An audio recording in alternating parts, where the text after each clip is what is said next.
Indian നിയമവ്യവസ്ഥയെ വിലയ്ക്ക് വാങ്ങാൻ സാധിക്കില്ല എന്നതിന്റെ ഏറ്റവും വലിയ തെളിവാണ് ഇന്നത്തെ വിധിയിലൂടെ പുറത്തു വന്നിരിക്കുന്നതെന്ന് ബി.ജെ.പി. സംസ്ഥാന ഉപാധ്യക്ഷൻ അഡ്വക്കേറ്റ് ഷോൺ ജോർജ്. സുപ്രീം കോടതിയെ സമീപിക്കാനുള്ള സമയം പോലും കോടതി കൊടുത്തില്ല.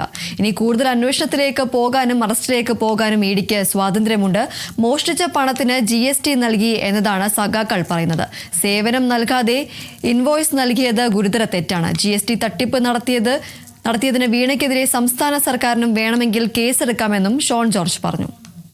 ഇന്ത്യൻ നിയമവ്യവസ്ഥയെ സ്വാഭാവികമായിട്ടും സ്വാധീനങ്ങൾ കൊണ്ടും വ്യവഹാരങ്ങൾ കൊണ്ടും താമസിപ്പിക്കാൻ കഴിയും. പക്ഷെ ഒരിക്കലും ഇന്ത്യൻ നിയമവ്യവസ്ഥയെയും വ്യവസ്ഥിതിയെയും വിലയ്ക്ക് വാങ്ങാൻ കഴിയില്ല എന്ന് ബോധ്യപ്പെടുത്തുന്നത് കൂടിയാണ് ഈ വിധി. തീർച്ചയായിട്ടും ഇനി എൻഫോഴ്സ്മെന്റ് ഡയറക്ടറേറ്റിന് അന്വേഷണവുമായി മുമ്പോട്ട് പോകാൻ യാതൊരു തടസ്സമില്ല. സുപ്രീം കോടതിയെ സമീപിക്കാനുള്ള സമയം ചോദിച്ചിട്ട് പോലും കോടതി അനുവദിച്ചില്ല. അപ്പോ ഇനിയുള്ള ദിവസങ്ങളിൽ കൂടുതൽ നടപടിയും തെളിവുകൾ പ്രത്യേകിച്ച് ശേഖരിക്കേണ്ട കാര്യമുണ്ടെന്ന് ഞാൻ തോന്നുന്നില്ല. കാരണം വീണ SFI എൻക്വയറിയിൽ തന്നെ വീണ പ്രതിയായിട്ടുള്ള GST അടച്ചെന്ന് പറയാം, മോട്ടിച്ച പണത്തിൽ GST അടച്ചതുകൊണ്ട് കുഴപ്പമില്ലെന്ന് സഹായകന്മാർ പറഞ്ഞു. അവിടെ ഇരുന്നിട്ടുണ്ട് അറിയാം.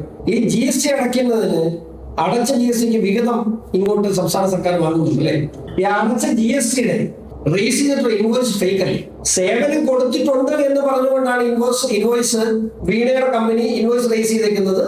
അത് CMR സബ്മിറ്റ് ചെയ്തിട്ടുള്ളത്. സേവനം നൽകാതെയാണ് വീണ ആ ഇൻവോയ്സ്